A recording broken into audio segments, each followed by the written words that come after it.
आगे नहीं जाना. That we have to get over. We have to have self-confidence, self-respect to say कि मैं अगर तो उसके जैसी चीज नहीं बना सकता, मैं अपना टैक्टिक्स यूटिलाइजेशन ऐसे करूंगा कि उसको हरा दूंगा. जरूरी नहीं है कि मेरे पास वही होना चाहिए जो उसके पास है. तो this sort of, should I say, self-confidence must come in each and every one of you, that you are the best. I will serve here, I will serve for my country, but I am not going to run after these people. Next, I would like to come to talk about a little, I think, about culture. This is another tool that has started being used. In this country, it was used since about, I think, early 19th century में अकल आ गई थी अंग्रेजों को कि ये tool use करना पड़ेगा हमको यहाँ पे. And Macaulay कि आप अगर जो, have you read about Macaulay, all of you? Please read about Macaulay. Then you will understand what harm he has done to our education structure to ensure that we became good servants to their dying masters.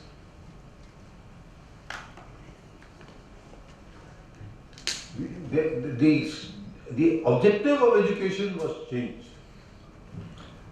Sanskrit, यहाँ पे 2.5 लाख गुरुकुल थे, वो सबको ban कर दिया गया कि Sanskrit will take this. हमें बताया गया कि ये तो डेड लैंग्वेज है, ये तो आपको बहुत पीछे ले जाएगी, आपको आगे बढ़ना है, तो इंग्लिश पढ़ाओ. अब चाइना में बिना इंग्लिश के ही काम चल रहा है ना,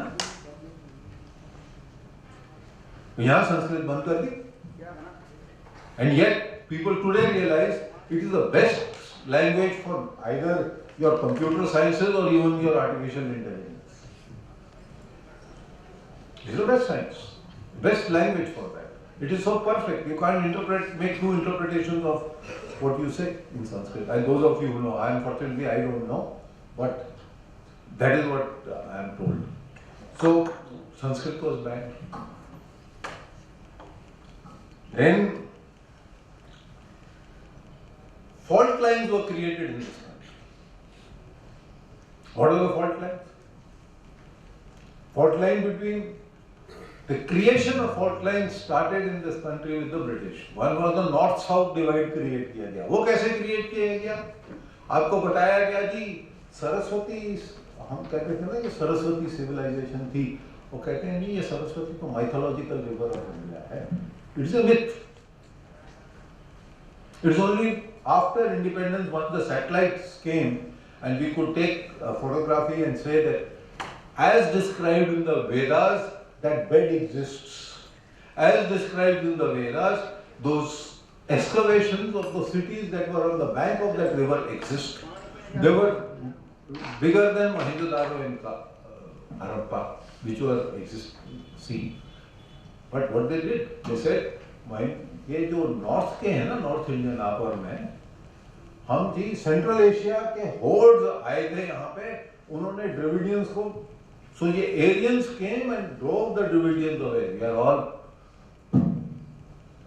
born, bred, original inhabitants of this country. We are not people who came from Central Asia and drove somebody away. And that is the fundamentals of the north-south divide. आपकी रामायण, आपके Mahabharat, what are they called? Mythological. There is no myth in that. They may have been told in a different way, poetic way, whatever it is. The symbolic must have been different, but there is no myth in those stories. Meera is how old? The story of Meera. Meera ki story is only 600 years old. My great-grandfather knew all about her. So my point is, there is no myth. Please get outside this word mythological stories of India. There is no myth in all this. These are our truth. Neither are the Vedas mythological nor our epics are mythological, not Puranas are mythological, now Upanishads are mythological. But today, all that is coming. I would advise all of you, do read this book, Snakes in Ganga. आपने सुना है इस किताब के बारे में? There is a book written by one Mr. Rajiv Malhotra called Snakes in Ganga. है ये 700 पेज की किताब, but for your understanding, if you can read the first 10-15 pages of each chapter, you will understand what is there. The rest of it is only proving what he is saying is correct. It's a very well researched book. He's the same author of the book called Breaking India. This was published, I think, about 10-15 years ago. So there is we are one civilization which is very different from other civilizations. Our civilization, as a matter of fact, if I call our democracy, it is a civilizational democracy and not a liberal democracy.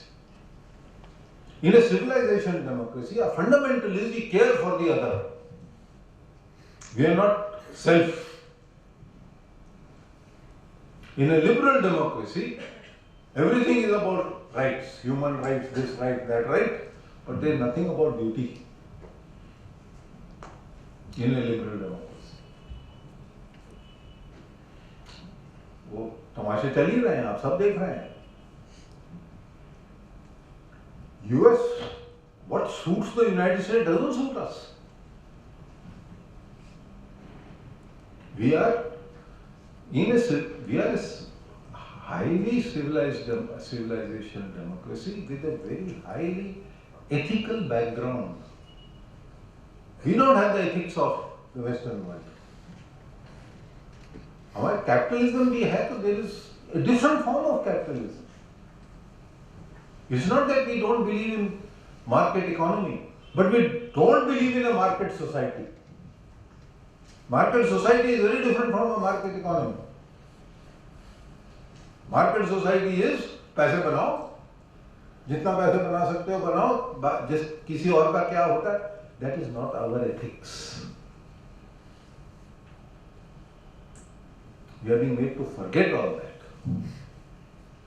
Our ethics is we care in the family, we care for our family, we care for the next generation, we care for the third generation also.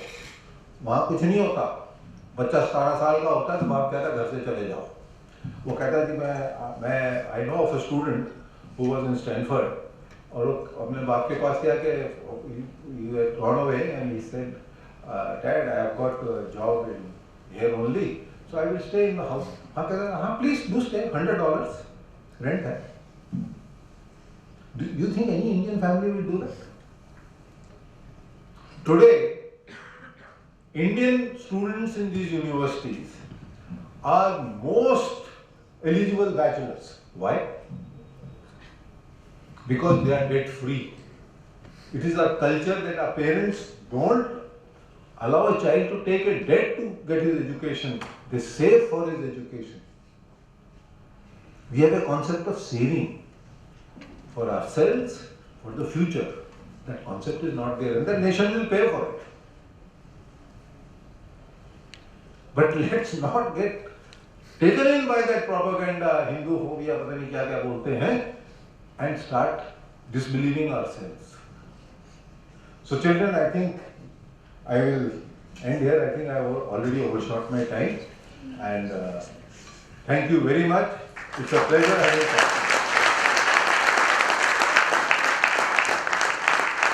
I would request our Honorable Distinguished Speaker, respected Lieutenant General VK Chaturvedi sir, please come here and share his words with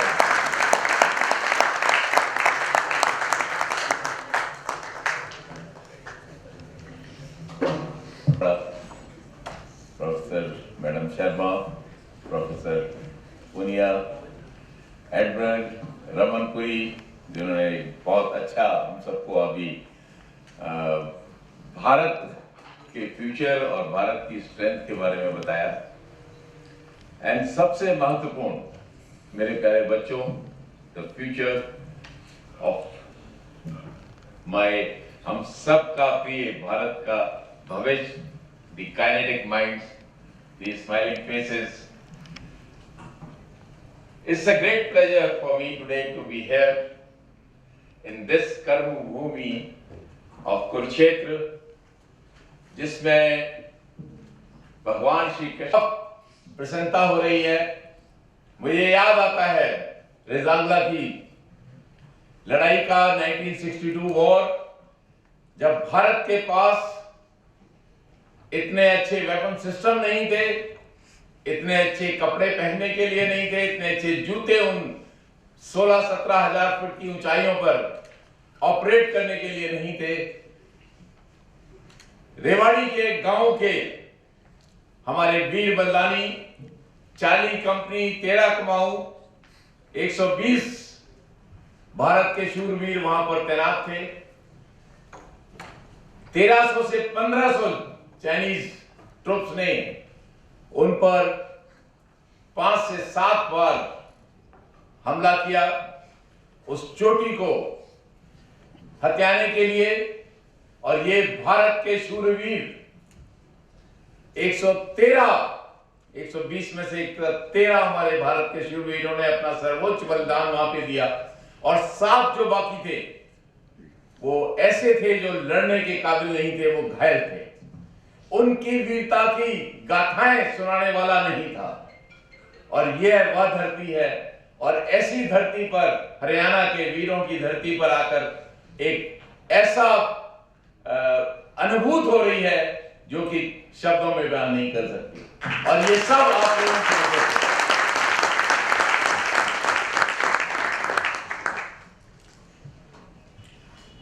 है नमन उनको जो इस देह को अमृत देकर इस जगत में शौर्य की जीवित कहानी हो गए हैं। यूथ फॉर नेशन की शुरुआत 8-10 साल पहले से हुई थी। लेफ्टिनेंट जनरल निरंजन मलिक जो हमारे बीच में नहीं है, उन्होंने शुरुआत की थी। और एक मुख्य उद्देश्य और लक्ष्य उनका यह था कि भारत एक युवा देश है, जैसा कि आपके कुलपति महोदय जी ने भी अभी बताया था। 65% हमारी जो पॉपुलेशन है वो आज 35 वर्ष से कम की है। और ये जो स्थिति है विश्व में भारत की, ये अगले 30-35-40 सालों तक रहेगी। भारत एक युवा देश रहेगा। इस पीरियड को, ये जो अमृत काल है हमारे, इसका हमने महत्व समझना है और इसमें अपना भरपूर योगदान देना है। इसलिए हम लोग आपके पास आज यहाँ आए हैं और वही हम समझाने के लिए कि राष्ट्र कितना महत्वपूर्ण है। राष्ट्र सदैव प्रथम है, सर्वदा प्रथम है। और राष्ट्र के लिए जब भी हम कर सकते हैं वो हम करना चाहिए। हमें अपने भारत को यश और कीर्ति के शिखर पर ले जाने में अपना योगदान देना चाहिए। मैं आपको जो उद्देश्य और इस तरह से हमने संस्था, एक संगठन बनाया है, राष्ट्रार्थ युवा देश के लिए, ये उसका नाम है। और केवल उसका जो उद्देश्य है कि हमें अपने युवाओं से जाकर बातचीत करनी है, उनको सही दिशा दिखानी है, उनको अपनी शक्तियों के बारे में, अपनी अपॉर्चुनिटीज के बारे में, अपनी जो स्ट्रेंथ है, जो स्वॉट एनालिसिस होती है उसके बारे में बताना है। और विश्व में जो विमर्श चलते हैं भारत को नीचा दिखाने से सावधान रहने के लिए अवगत कराना है। ये है हमारा मेन उद्देश्य। और मुझे यहाँ पर आकर, मैं जब इन बेटियों को यहाँ देख रहा हूँ, एक अलग तरह की प्रसन्नता हो रही है। क्योंकि मैं आज से बता रहा हूँ, 10-11 साल पहले मैं यूपीएससी में एक्सपर्ट जाता था प्रशासनिक अधिकारियों और आईएएस ऑफिसर्स के इंटरव्यूज के लिए। और जब हरियाणा की कोई बेटी आती थी तो हमारे चेयरमैन साहब, उस वक्त जो हमारे मेंबर्स, उस ग्रुप के 5 अधिकारी होते हैं थे, वो हरियाणा के थे। वो कहते हैं कि जन साहब देखिएगा, इसका कोई भाई इसके साथ आया होगा, इसके चाचा जी इसके साथ आए होंगे, और ये इसको इंटरव्यू के लिए भी इंडिपेंडेंटली नहीं छोड़ते। यह एक 10-11 साल पुरानी बात बता रहा हूं मैं। और आज जब मैं ये कॉन्फिडेंट चेहरे अपनी बेटियों के यहाँ पे देख रहा हूं, एक अलग उपासना को जब किसने कॉन्फिडेंस के साथ यहाँ पर बात कर रही हैं और पूरा इंट्रोडक्शन दे रही हैं, ये बहुत बड़ा चेंज आ गया है पिछले 8-10 सालों में, और ये हम सब के लिए बहुत बड़ी गर्व की बात है। हमारी बेटियां राइट फ्रॉम गार्गी, मैत्री, लक्ष्मीबाई के समय से लेकर आज जो अलग एक पायदान पे जा रही हैं, ये बहुत खुशी की बात है और इसको हमने बढ़ाना है। कुरुक्षेत्र यूनिवर्सिटी की मैं समझता हूँ जितनी तारीफ की जाए उतनी कम है, क्योंकि उनके पूरे भारत में बहुत से रिकॉर्ड उन्होंने स्थापित किए हैं और बहुत सी जगहों पर ये लोग प्रथम है, कहीं पे सेकंड है, कहीं पे थर्ड है। ये सब बताता है, क्योंकि जब तक दोनों पहिए समाज के काम नहीं करेंगे वो रथ आगे नहीं जा पाएगा। हम दोनों ने साथ मिलके, हम सब ने साथ मिलके भारत की जो सुरक्षा है, भारत की जो गरिमा है, भारत का जो गौरव है, उसमें अपना योगदान देना है। एडमिरल पुरी साहब ने राष्ट्रीय सुरक्षा के बारे में बात की। राष्ट्रीय सुरक्षा क्या है? राष्ट्रीय सुरक्षा बेसिकली हम सब समझते हैं कि बाहरी, that is external and internal, आंतरिक। बाहरी सुरक्षा आर्म फोर्सेस की, नेवी, आर्मी और एयरफोर्स की होती है, और जो आंतरिक सुरक्षा है वो सेंट्रल आर्म पुलिस फोर्स जैसे सीआरपीएफ, बीएसएफ, आईटीबीपी, एसएसबी, इन लोगों की होती है।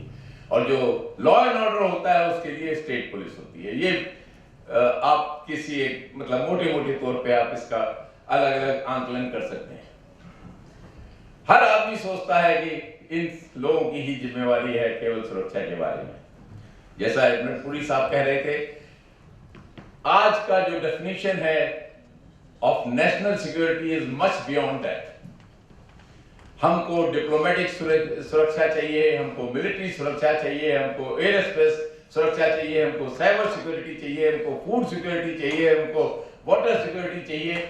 हमको हर क्षेत्र में सुरक्षा की जरूरत है, और वो सब इसीलिए मैं क्यों कह रहा हूं, ये कॉम्प्रिहेंसिव नेशनल पावर के लिए हर भारतीय का योगदान है उसमें। ये केवल आर्म फोर्सेस नहीं और केवल सेंट्रल आर्म पुलिस फोर्सेस नहीं, हम सब, ये हमारे एनसीसी के छात्र, आप सब जहां भी बने, जो भी करें, कोई एक ब्रिज बनाता है वो भी हमारे सुरक्षा में काम करता है, जो एक एमुनिशन फैक्ट्री में एमुनिशन बनाता है वो भी करता है, और जो भारत की लिए कुछ प्रोडक्शन कर रहा है, एक कोड बना रहा है, या जो भी, वो सबका योगदान है भारत की सुरक्षा में। इकोनॉमिक सिक्योरिटी प्रदान करते हैं वो। तो ये नहीं सोचें कि राष्ट्रीय सुरक्षा केवल आर्म फोर्सेस का काम है, हम सब उसमें अपना योगदान दे सकते हैं, और उसी लक्ष्य के साथ, उसी भाव के साथ हमने सेवा करनी है देश की।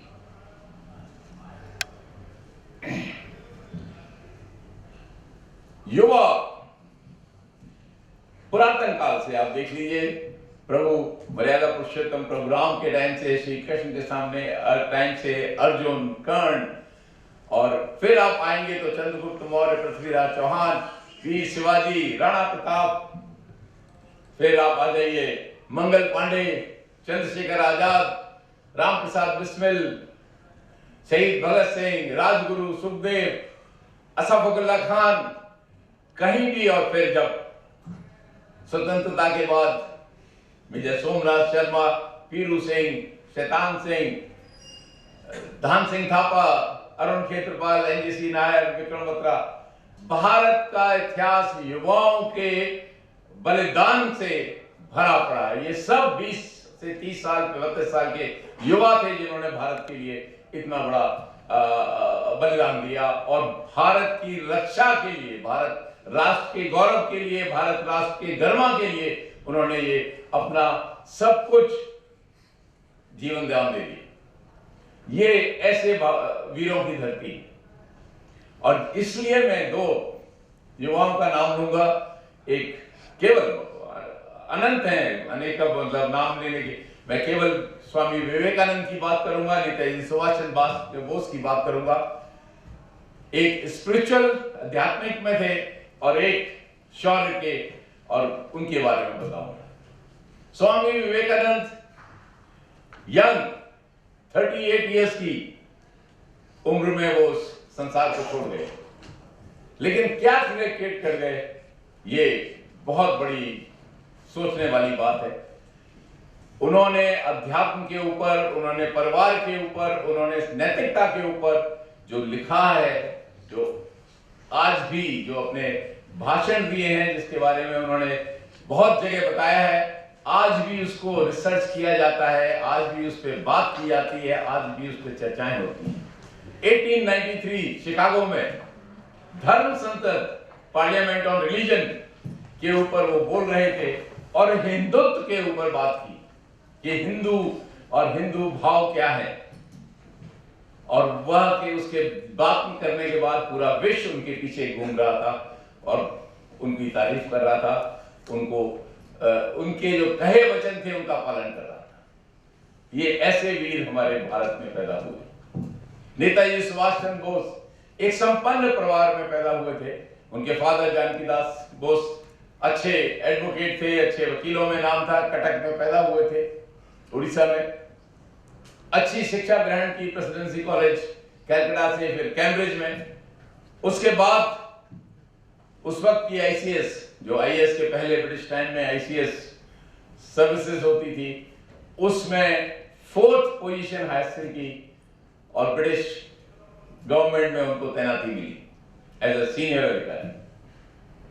लेकिन जब जलियांवाला बाग हुआ 1919 में, जिसमें ये ब्रिटिश रूल, ये अंग्रेजों ने हमारे भाई बहनों के ऊपर अत्याचार किया, उस दिन उन्होंने प्रतिज्ञा की कि मैं ऐसे ब्रिटिश लोगों की, ऐसे साम्राज्य की सेवा नहीं करूंगा और मैं अपने देशवासियों के साथ रहूंगा।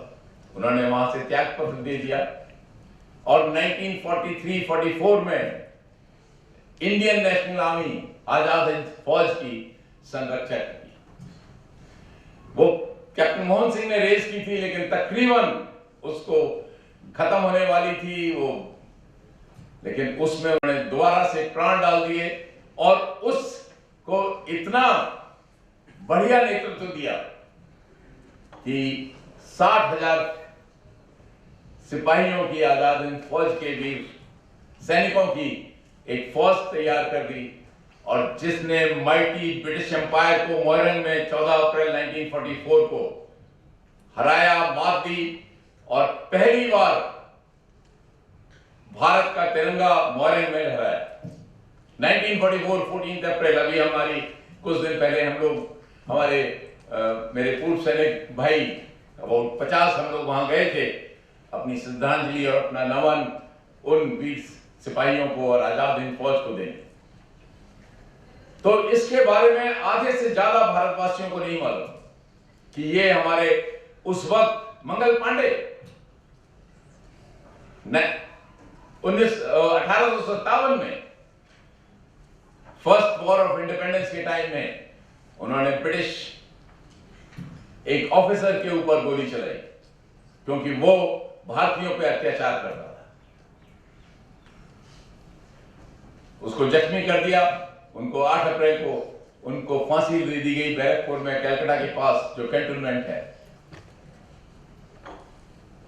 अपने चंद्रशेखर आजाद ये ऐसे थे जिन्होंने कहा आजाद हूं, आजाद रहूंगा। जब वो एल्फ्रेड पार्क इलाहाबाद में ब्रिटिश पुलिस उनको गिरफ्तार करने जाए, उस वक्त उन्होंने अपने आप को गोली मारी, कहा कि मैं इन अत्याचारियों से गिरफ्तार नहीं होऊंगा, मैं विश्व को छोड़ दूंगा।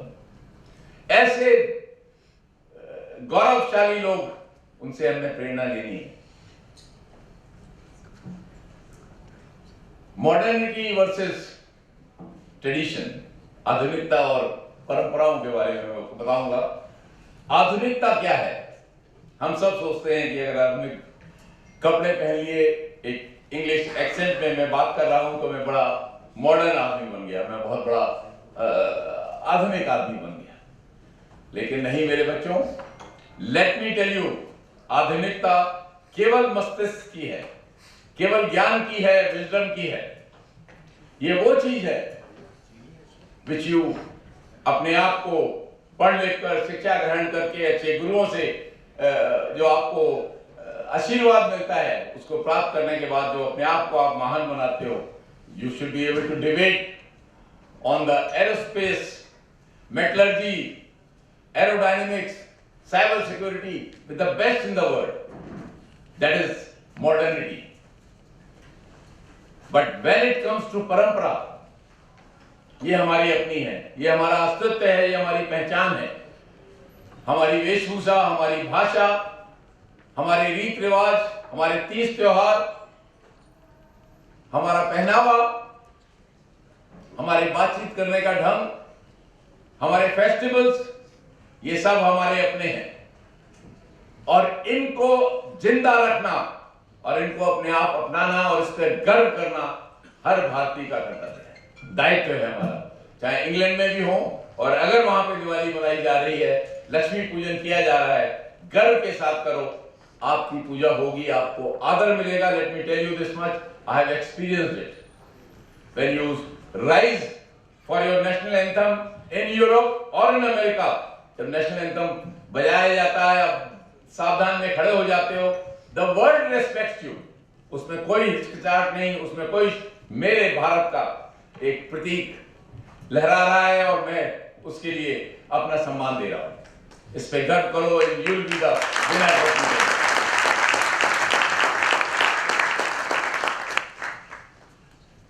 एक स्ट्रॉन्ग लीडर, मजबूत नेतृत्व बहुत जरूरी है, मजबूत सरकार बहुत जरूरी है।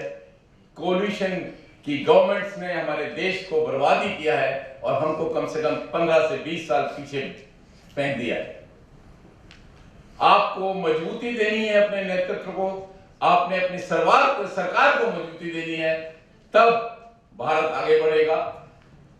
उसको केपेबल बनाना है स्ट्रॉन्ग डिसीजंस लेने के लिए, निर्णय लेने के लिए।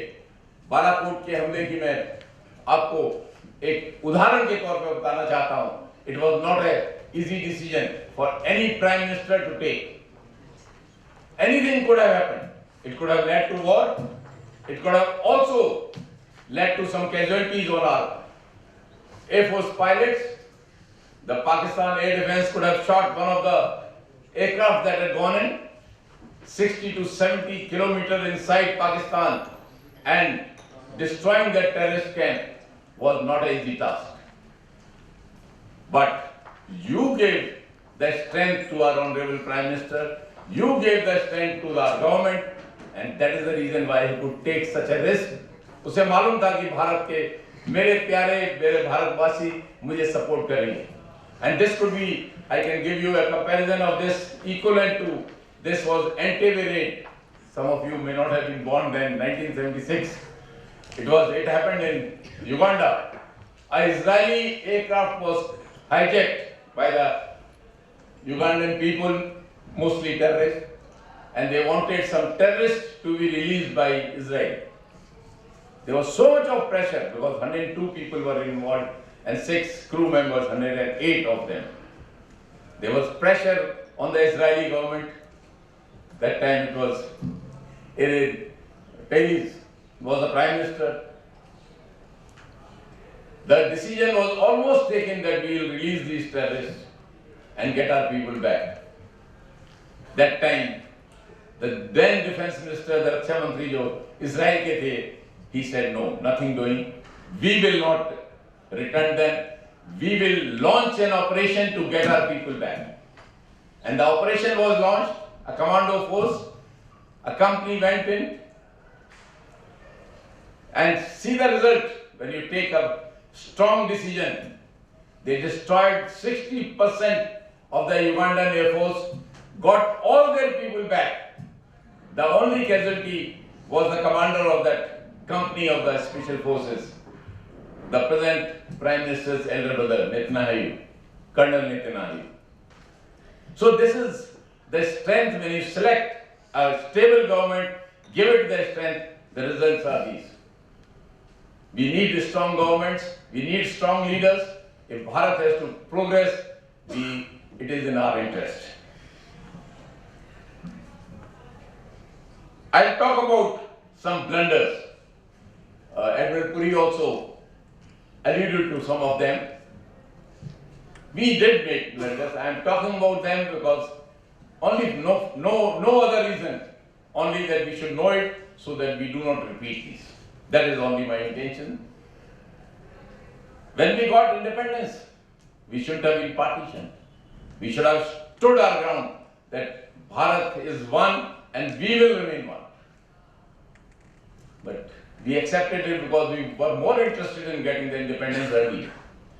It could have been only delayed by about a year maximum, but we would have remained one.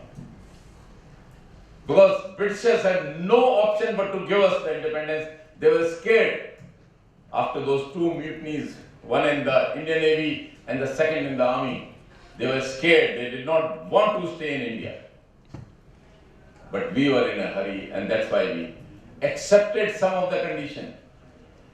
What they gave, that 563, the princely state, can take decisions on their own. They wanted to divide the country into 563 small pockets. It is to the credit of our Iron Man, Sardar Vallabhbhai Patel, who ensured that all of them acceded to India. Then, Kashmir, Maharaja Hari Singh, letter of accession was unconditional. वो किसी शर्त के बिना था. He had acceded to our country. We had no reason to go to United Nations. And the reason was Lord Mountbatten continued to stay in India even after 15th August 1947. Why was our Sri Rajagopalachari not made the Governor General on 15th August or a day later or 2 days later? If it was Rajagopalachari, he would have taken decisions in the national interest. When we were fighting these Kavailis, actually it was our neighbors' armed forces were supporting them. We had the Chief of Army Staff, most of you will not know, it was the Britishers, Sir Robert Boucher, and thereafter Sir Robert Lockhart were our Chief of Army Staff. How can we get? They had no interest in India at all. They just wanted to, they must be talking to their counterpart in Pakistan and taking decisions. That's why so many wrong decisions were taken. Otherwise, we were on the winning spree at that point of time. There was no reason to declare a ceasefire, and that to united. Then Article 370 in our Constitution. Can you believe? Can we have within the same country two IPCs? One for the rest of the country and one for JNK RPC, Ranveer Penal Code. These were mistakes. Then we were offered a Security Council seat in the United Nations. We said no, my friend China will do. As we were just talking, Admiral Puri alluded that when it comes to nation, it is nation first. हमारे राष्ट्र का जो interest है वही प्रथम है. हमारी ना तो कोई दोस्ती पे है, हमारे क्या रिश्तेदार नाते वो सब सेकेंडरी हैं. It is the nation's interest that should prevail. We should have joined the Union, and today the same China is preventing us to join the Security Council. Can you imagine what blunders we made? 1962, we did not use the Air Force. Our Air Force then was much better than the Chinese. Only the army was fighting. And we suffered this. So these are the blunders. 71, 65, Haji Pay. We shouldn't have given it back. Haji Pay is a very strategic location which we captured. 71 war, 93,000 prisoners of war we had. And we could not resolve our issues with our neighbor. We had 54 POWs in Pakistan, just 54. And we could not get them back. Even today, they remain unheard, unsung, and unknown. Probably they are not even in this world today. So these are the things which we need to see that we do not repeat such mistakes again.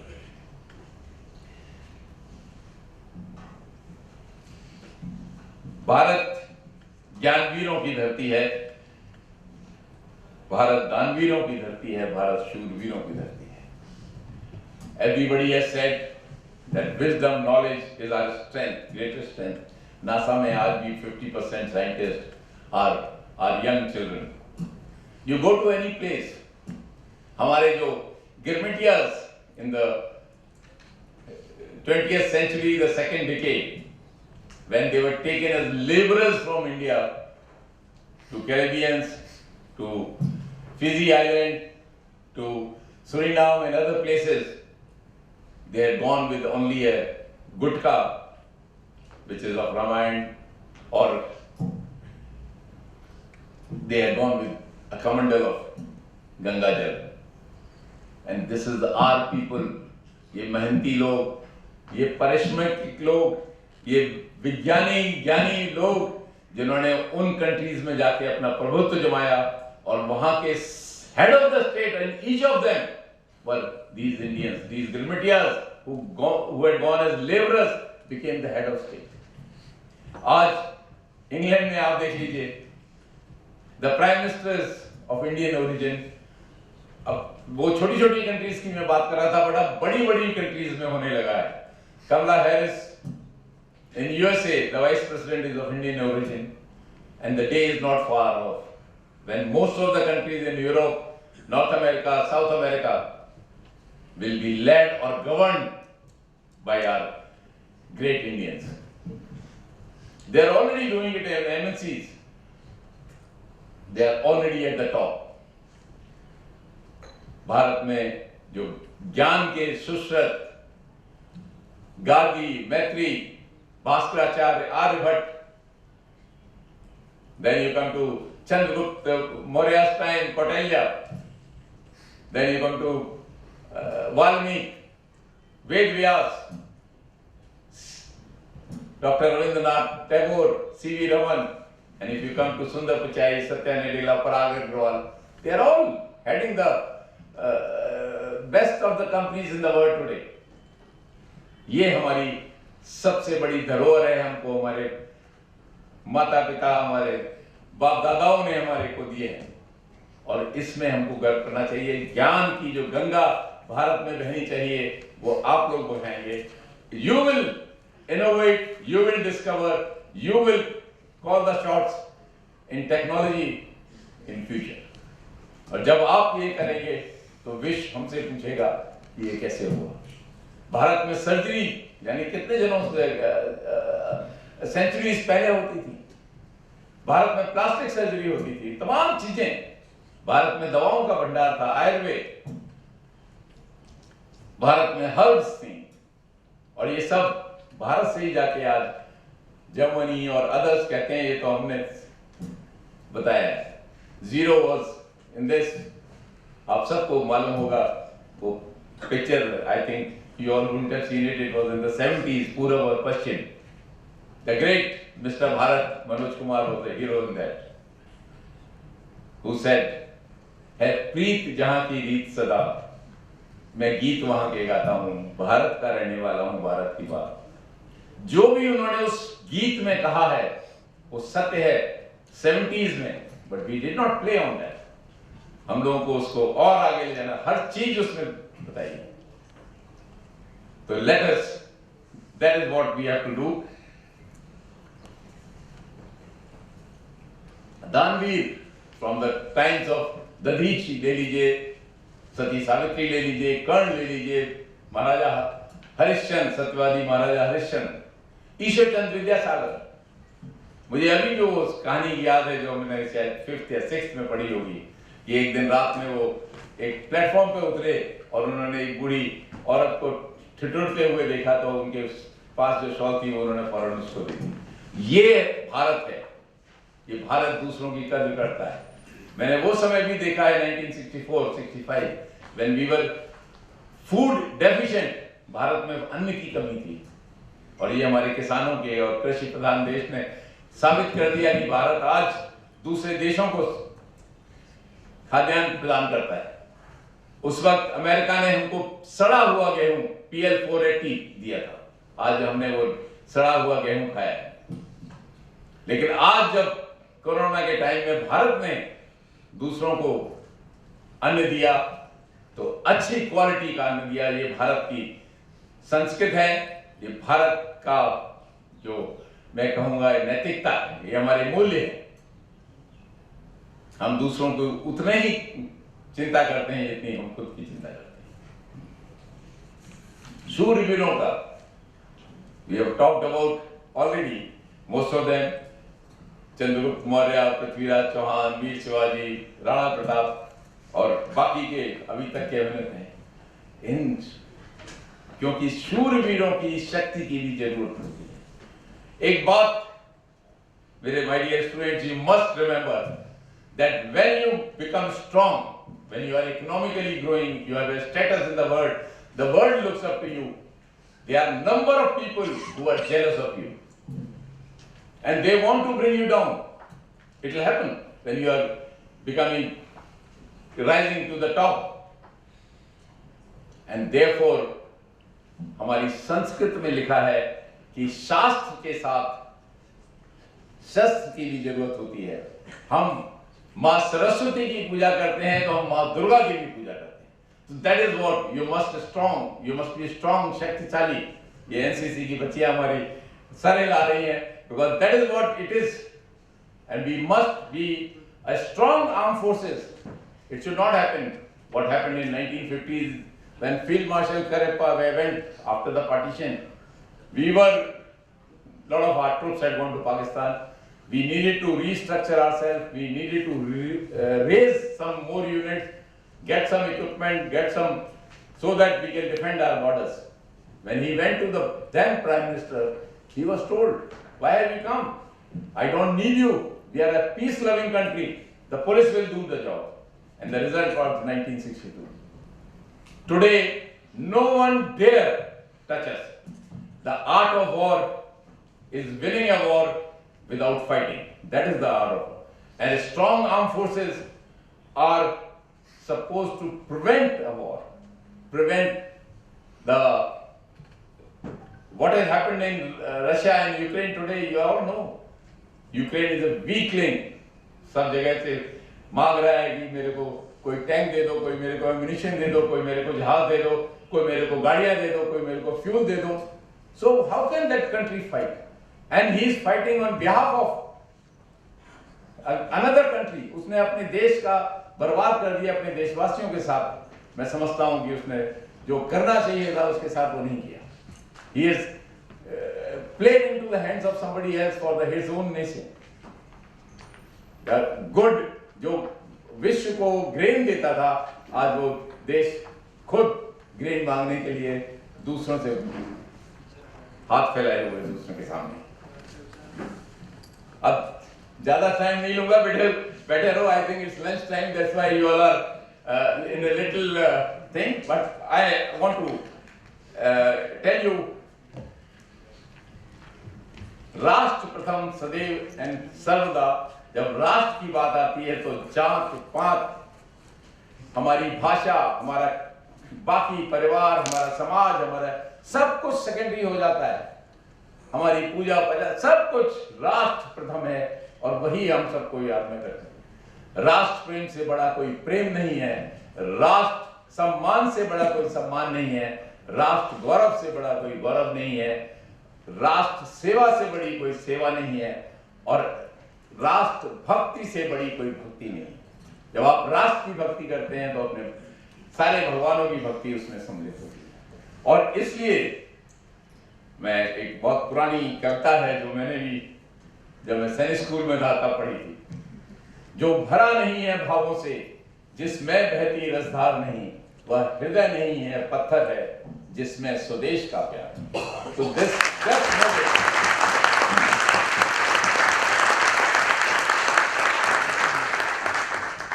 I'll just talk about one more, corona management.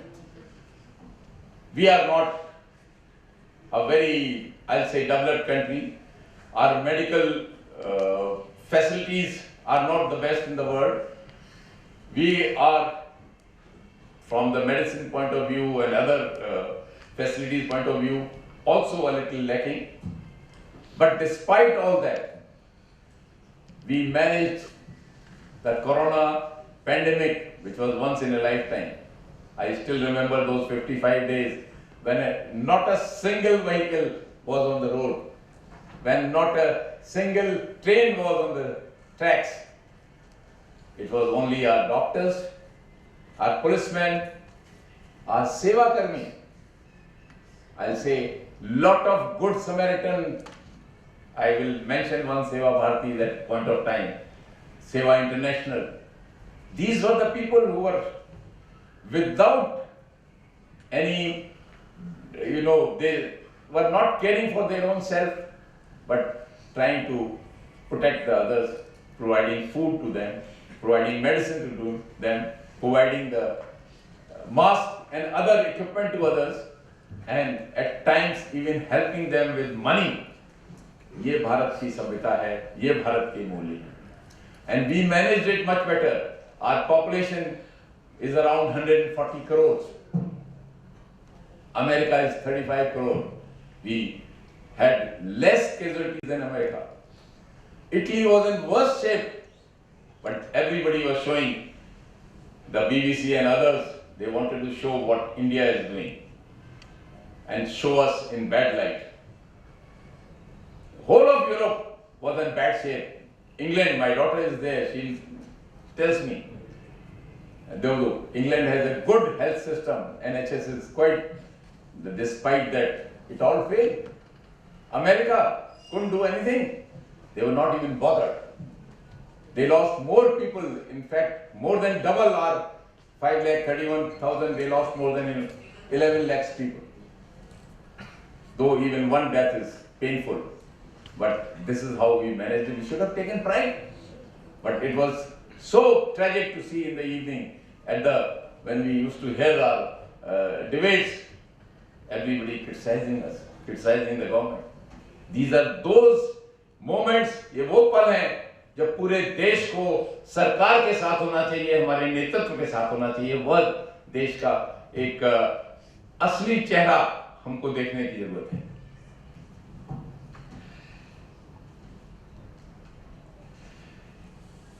Corruption is one thing which I must talk. I wanted to avoid it, but I think we all need to play a part in it. One who takes a bribe or one who does a wrong thing, like during Corona, some people sold the oxygen cylinder at an exorbitant price. Even for admission to some of the private hospital, one had to give bribe. The remdesivir medicine was being sold at 2,500 or 5,000 rupees a set. These are things which put all of us to shame. And हमने इनको criticize करना चाहिए. हम सब ने इनको कहना चाहिए कि तुम ये गलत काम नहीं करो. अगर bribe taker is a criminal, bribe giver is also equally responsible. ये एक महाभारत के टाइम का है. समर शेष है नहीं पाप का भागी केवल व्याध. जो तटस्थ हैं इतिहास लगेगा उनके भी अपराध. जो those who are neutral, they are also to be blamed, and they will also be blamed in posterity when you write your history. Unity in diversity is our strength. We must maintain it. अगर कहीं पे पोंगल हो रहा है, कहीं पे बिहू हो रहा है, कहीं पे मकर संक्रांत है, कहीं पे लोहड़ी है, ये सब हमारे भारत की आभूषण है, भारत की पहचान है, भारत का अस्तित्व है. हमको सब में गर्व करना चाहिए. मैं सियाचिन की बात करता हूँ, आज से 7-8 साल पहले की बात है. नायक Hanumat थप्पा, he was from Arunachal Pradesh. वो जब सियाचिन में एक एवलांच आया तो वो 16 फुट से ज्यादा बर्फ में नीचे दब गया था. बट ही वॉज ब्रीदिंग केवल इसलिए कि उसे मालूम था कि मेरा कमांडिंग ऑफिसर जो है हु बिलोंग टू चेन्नई, वो तमिलनाडु का, वो भी वहां मेरे को बचाने के लिए संघर्ष कर रहा होगा. केवल इसलिए when he was taken out after on the fourth day, he was still breathing. So this is what our unity in diversity, विविधता में एकता हमारी एक शक्ति है.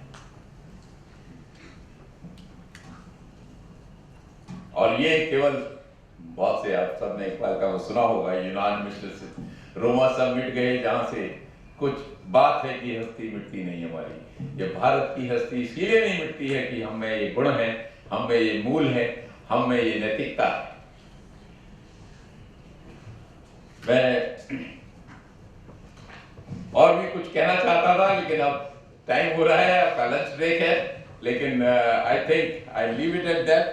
अंत में मैं केवल इतना कहूंगा कि जो प्रधानमंत्री जी ने 5 प्रण दिए हैं 15 अगस्त 2022 को लाल किले की प्राचीर से, उनको हमेशा याद रखना। ये हमारे लिए लक्ष्य हैं, हमारे लिए गोल हैं, हमारे उद्देश्य होने चाहिए। भारत को विकसित भारत बनाना है 2047 तक। हमको गुलामी की सोच से बाहर निकलना है कि अंग्रेज वो राजपथ जिसको कर्तव्य पथ बना दिया गया, इस तरह की हमको अपनी सोच में लाना है कि हमारा जो है अकबर द ग्रेट शायद ना था, लेकिन हमारे जो पृथ्वीराज चौहान और ये सब महान थे, वीर शिवाजी महान थे, महाराणा प्रताप महान थे, रानी पद्मिनी महान थी, रानी लक्ष्मीबाई महान थी, माँ चेन्नम्मा महान थी, लक्षण कोर्स फूकन नॉर्थ ईस्ट का, he did not let the Mughal forces get into north east. 13 times he defeated them. हम लोगों को मालूम नहीं। This must come as part of our history. और अंत में मैं आप सबको बहुत बहुत अपनी शुभकामनाएं देता हूं। आज बुद्ध पूर्णिमा का दिन है,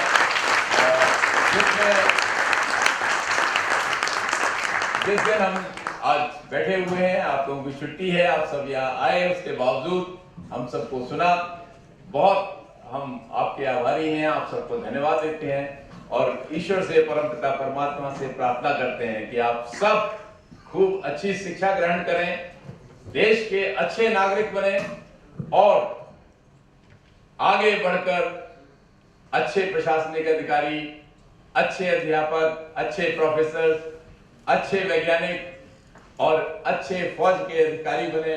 ये मेरी आप सबसे शुभकामना है, मैं ईश्वर से प्रार्थना करता हूँ।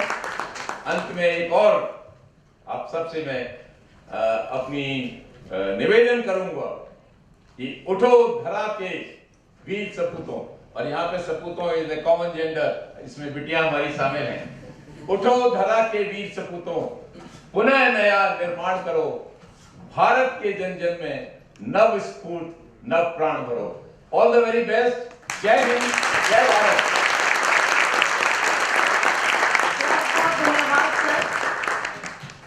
ये बातें याद रहेंगी। गर्म दहानों पर तोपों के जो सीने अड़ जाते हैं, उनकी गाथा लिखने को अंबर छोटे पड़ जाते हैं, अंबर छोटे पड़ जाते हैं।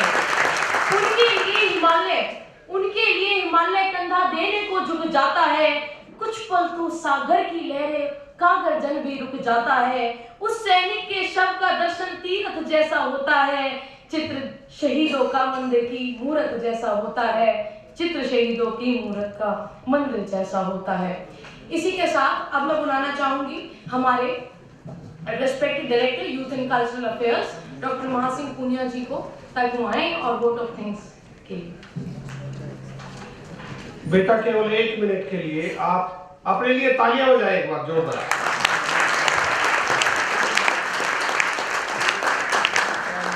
मैं आप लोगों को सैल्यूट करता हूं और केवल 1 मिनट का समय मैं लूंगा।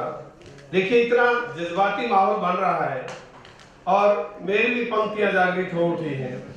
ले आंख नीच अन्याय देख, ले आंख नीच अन्याय देख, वह खून नहीं है पानी है, जिसको अपने देश से प्यार नहीं वह कैसा हिंदुस्तानी है।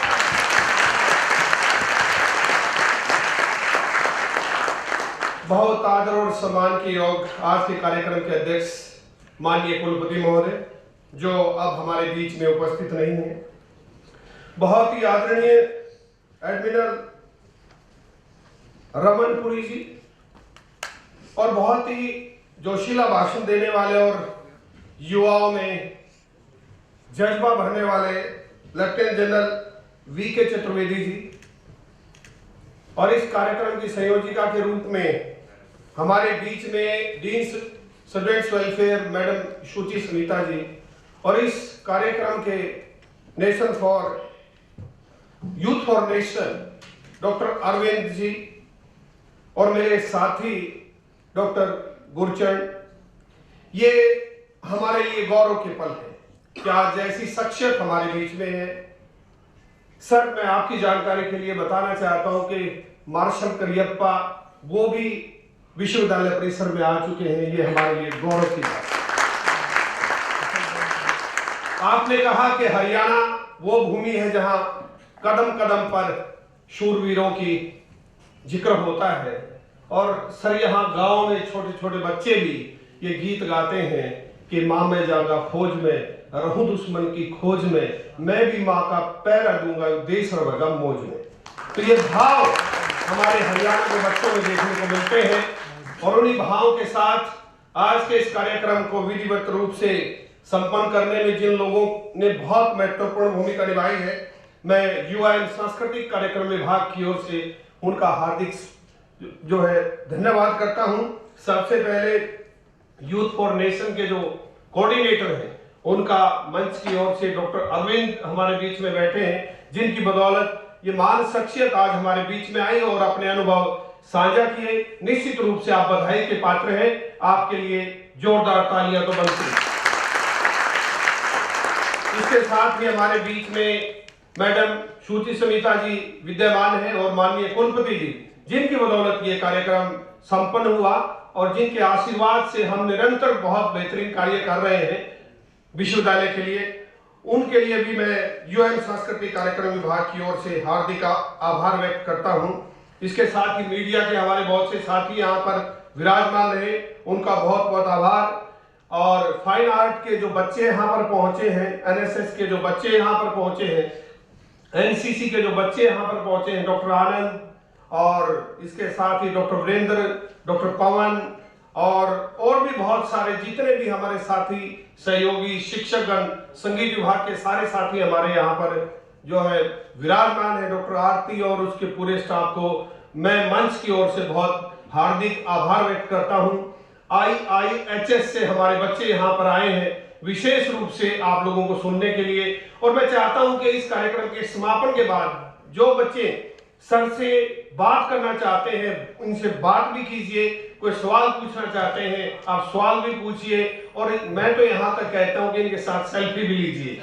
ये वो शख्सियत है जिन्होंने देश को एक नई दिशा दी है और आज अपने अनुभव हमारे से साझा किए हैं। मैं यूएन सांस्कृतिक कार्यक्रम विभाग की पूरी टीम को, डॉक्टर गुरचरण और उनके हरविंदर राणा और सभी साथियों को बहुत बहुत आभार व्यक्त करता हूं। और इसके साथ ही रेड क्रॉस के हमारे बच्चे और एक्सीलेंट जो सेंटर के हमारे बच्चे जो यहाँ पर आए हैं, उनका भी मंच की ओर से और यूएन सांस्कृतिक कार्यक्रम विभाग की ओर से हार्दिक अभिनंदन और हार्दिक धन्यवाद। और अब हम सभी राष्ट्रगान के लिए अपने अपने स्थान पर खड़े हो जाएंगे। भारत भाग्य विधाता, पंजाब सिंध गुजरात मराठा द्राविड़ उत्कल बंगा, विंध्य हिमाचल यमुना गंगा, उच्छल जलधि तरंगा। तब शुभ नामे जागे, तब शुभ आशीष मांगे, गाहे सब जय गाथा, जन गण